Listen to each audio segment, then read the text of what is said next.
आज हम बात करेंगे इतिहास पर और इतिहास के साथ होने वाले खिलवाड़ के बारे में।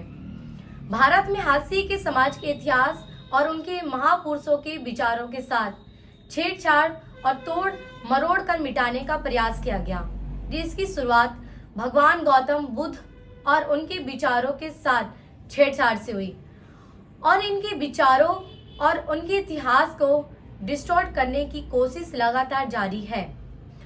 गौतम बुद्ध एक महान दार्शनिक, समाज सुधारक, मानवीय और वैज्ञानिक मूल्यों पर आधारित धर्म की स्थापना की। उन्होंने सत्य, अहिंसा और समानता का संदेश दिया।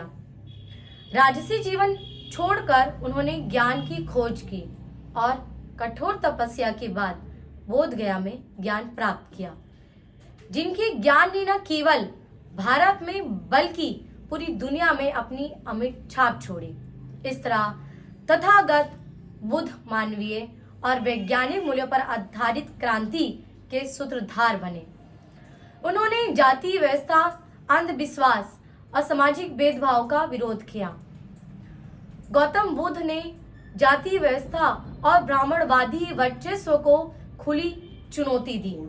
उन्होंने कहा कि कोई भी व्यक्ति जन्म से श्रेष्ठ या नीच नहीं होता, बल्कि उनके कर्म और आचरण ही उसकी पहचान तय करते हैं। बुद्ध के विचार दलित, शूद्र और बहुजन समाज के लिए सामाजिक क्रांति का संदेश थे, लेकिन समय के साथ ब्राह्मणवादी व्यवस्था ने बुद्ध के विचारों को विकृत कर दिया और बौद्ध धर्म को कमजोर करने की साजिशें रची।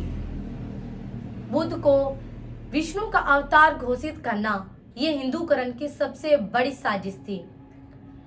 बुद्ध को दशावतार में शामिल करके उनकी मूल पहचान को खत्म करने की कोशिश की गई। इसे ये प्रचारित किया गया कि बुद्ध कोई अलग क्रांतिकारी नहीं थे, बल्कि वेदों और सनातन धर्म का ही हिस्सा थे। मनुस्मृति ने बुद्ध को वेद ना मानने वाला मूढ़ बताया गया।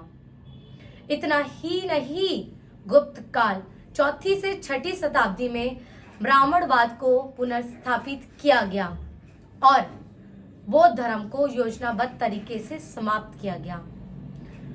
बौद्ध मठों पर हमला किए गए, भिक्षुओं की हत्या कर दी गई और बौद्ध शिक्षकों को तहस नहस कर दिया गया। नालंदा और तक्षशिला जैसे बौद्ध शिक्षा केंद्रों को सनातनी ताकतों ने जलवा दिया। बुद्ध ने मूर्ति पूजा और अंधविश्वास का विरोध किया था, लेकिन बौद्ध धर्म में इनकी ही मूर्ति पूजा की शुरुआत करवा दी गई। ब्राह्मणों ने बौद्ध मंदिरों में यज्ञ, हवन और कर्मकांड शुरू करवा दिए, जिससे बौद्ध धर्म अपनी मूल क्रांतिकारी विचारधारा से भटक गया। बुद्ध की शिक्षाओं को सरल जीवन शैली से हटाकर कर्मकांडों से जोड़ दिया गया। बुद्ध ने कहा था, न जाति ब्राह्मणों होती, न जाति होती आ ब्राह्मणों, अर्थात कोई जन्म से ब्राह्मण या शूद्र नहीं होता। लेकिन बुद्ध के इन विचारों को हिंदू ग्रंथों में कभी प्रचारित नहीं किया गया। इसकी बजाय ये झूठ फैलाया गया कि बुद्ध ने ही जाति व्यवस्था को स्वीकार किया था, जबकि उनका पूरा जीवन इसके खिलाफ संघर्ष था। फूले, पेरियार और डॉक्टर अंबेडकर ने बुद्ध के विचारों को पुनः जीवित किया।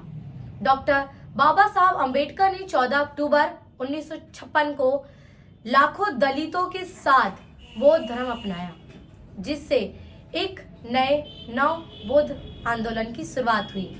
तो आपको ये अगर वीडियो पसंद आया हो तो वीडियो को लाइक करें, शेयर करें और सब्सक्राइब करना ना भूलें और साथ ही हमारे अगली वीडियो के लिए इंतजार करें। धन्यवाद।